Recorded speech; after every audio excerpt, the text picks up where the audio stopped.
കണ്ടില്ലേ നിലയുണ്ട് സൗദി അറേബ്യയിലുള്ള ഒരു ചെറുപ്പക്കാരൻ അബ്ദുൾ റഊഫ് എന്ന ചെറുപ്പക്കാരൻ റോമിയുടെ സമീപമുള്ളതാണ്. റോമിൽ കിടന്നെന്ന് മരിച്ചുപോയി.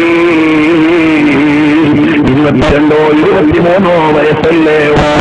മരണം എപ്പോഴാണ് വരുന്നതെന്നറിയില്ല. അല്ലാഹു ആ ചെറുപ്പക്കാരന്റെ ഖബർ സ്വർഗ്ഗമാക്കി കൊടുക്കട്ടെ. അതുപോലെ തന്നെ അതാ ഞങ്ങളുടെ നാട്ടിൽ ആത്മീയ സദസ്സുകൾക്കൊക്കെ നേതൃത്വം കൊടുക്കുന്ന ഏതൊരു ഉസ്താദിന്റെ മകൻ ഈസ എന്ന ചെറുപ്പക്കാരൻ രാത്രിയിൽ ഉറങ്ങാൻ വെളുപ്പിനെ നോക്കുമ്പോൾ ജനാസയാണ്. എപ്പോഴാണ് മരണമെന്നറിയില്ല. പിതാവ് മക്കയിലാണ്. അല്പസമയം മുമ്പ് വാപ്പാനോട് ഫോൺ സംസാരിച്ചയാളാണ്. അല്ലാഹുവിന്റെ പ്രമാവെന്ന ഫോണിന്റെ യാത്രയായി പോയി.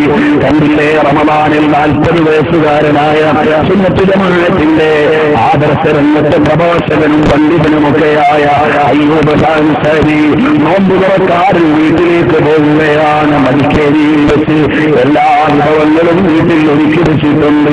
മെഡിസിനുകൾക്ക് ായി അപകടത്തിൽ മടിക്കേരിയിൽ വെച്ചെന്ന് വഫാത്തായി പോയി. അപകടത്തിൽ വെച്ച് മരണപ്പെട്ടു പോയി. അല്ലാഹു അദ്ദേഹത്തിന്റെ ഖബർ വെളിച്ചമാക്കട്ടെ.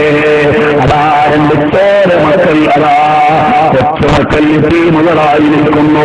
ഭാര്യയാണെങ്കിലോ ഗർഭിണിയുമാണ്. അവർക്കിനി വാപ്പ എന്ന് വിളിക്കാൻ ആളില്ല. 40 വയസ്സല്ലേ ഉള്ളൂ. ഇന്ന് നിങ്ങൾ പത്രത്തിൽ വായിച്ചില്ലേ കാസർഗോഡ് ജില്ലയിലെ സെക്രട്ടറിന്റെ പ്രസിഡന്റാണ്.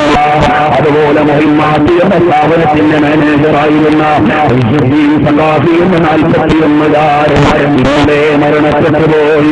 ഇന്നാലില്ല. അതുപോലെ ഇവിടെ നിൽക്കുന്ന ഓരോരുത്തരും ഒന്നാലോചിച്ച് നോക്കി. ഇന്നത്തെ പത്രത്തിൽ എന്റെ വയസ്സുള്ള ഒരാൾ മരിച്ചിട്ടുണ്ട്. അപ്പോൾ ഞാൻ എന്റെ വയസ്സ് മരിക്കാൻ പറ്റുന്ന വയസ്സാണ്.